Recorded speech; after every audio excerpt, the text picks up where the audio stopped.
Being strong and fast in Brazilian Jiu-Jitsu is great until it isn't. So you're strong, athletic, maybe you've played sports your whole life, and you start training Brazilian Jiu-Jitsu and thinking, how hard could this be? But then fast forward to a few months, now some 140-pound computer programmer is choking you out regularly.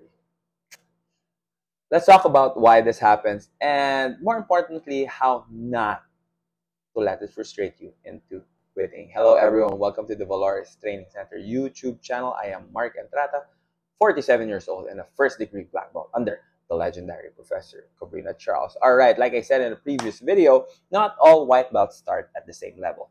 Some y'all come in jacked, fast, coordinated, while some, they look like they just crawled out of their couch after a 6-year sabbatical. Okay, now here's where it gets tricky. If you're strong or athletic because of your lifestyle, you will do well early. You'll smash through scrambles, you'll outmuscle positions, and heck, maybe you'll catch a few smaller and older colored belts along the way. Okay, and that feels good, right? But here's the thing about Jiu-Jitsu, okay? It's not a muscle contest. It's problem solving in real time. And when problems get harder, brute strength just isn't gonna cut it. Okay, let me tell you a quick story about one of our students. Okay, in the past. Okay, when he came in, he was big, dude. So obviously he was a gym rat. Okay, and he played sports. He was super strong.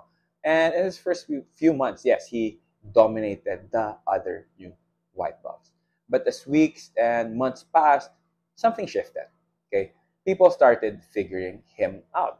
Okay, and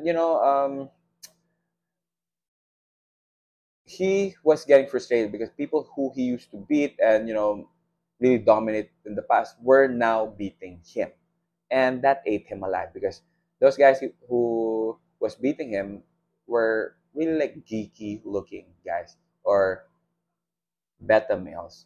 Okay, so that ate him alive, and instead of learning and adapting to try and get technical, he went back to the gym and doubled down on his strength. He did more curls, more squats, and less jujitsu. And guess what? A few months after, he quit. All right, because here's the lesson. Okay, your strength got you in the early game. Okay, but once you're in level 2, it's gonna take more than that. It's gonna take a lot of timing, structure, patience, and of course efficiency.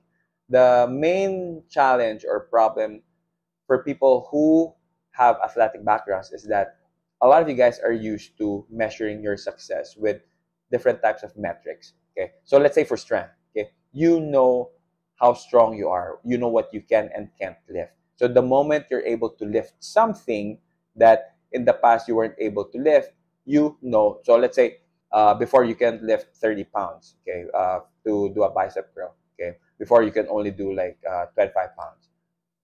Okay, but then later on, through training, through progressive overload, you're able to lift 30 pounds.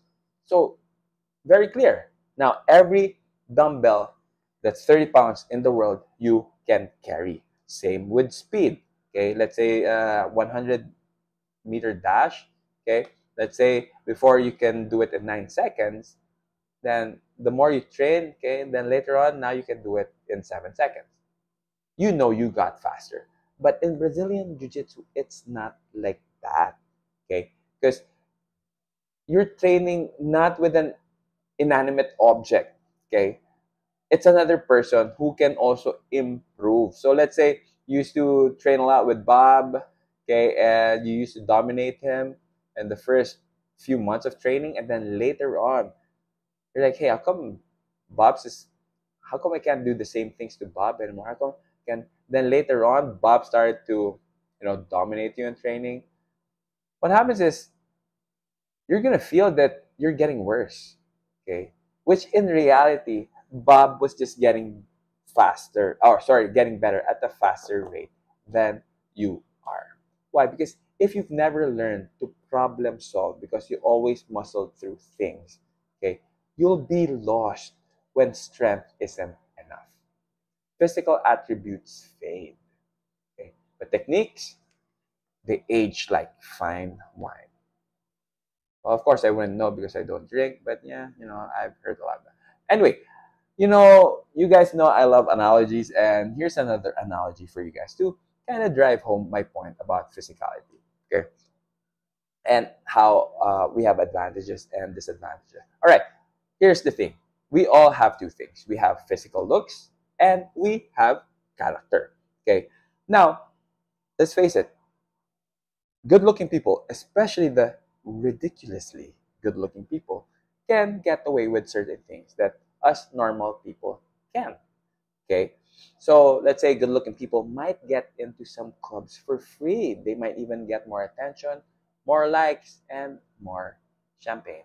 Okay, but you know what? If their character sucks, later on, nobody is gonna stick around the moment their beauty fades. It's the same with jujitsu. Okay, your muscles and speed might open doors, but when those fade, and trust me, they will. Okay, all that matters is what you've been building inside your game. Okay, and that's angles, leverage, concept, patience, and the overall respect for the art. All right.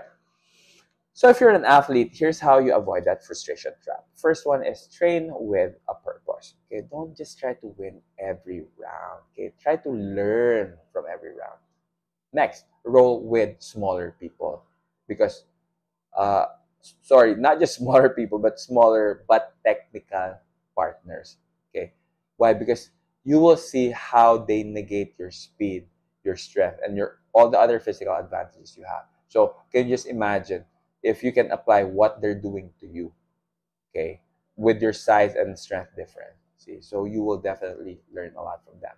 Next, ask yourself honestly if you're using too much brain, or are you using brain, or are you using brawn, okay, during the sparring. Okay, next, try positional sparring where strength isn't going to be enough, and mostly this is being underneath the side control or the mount.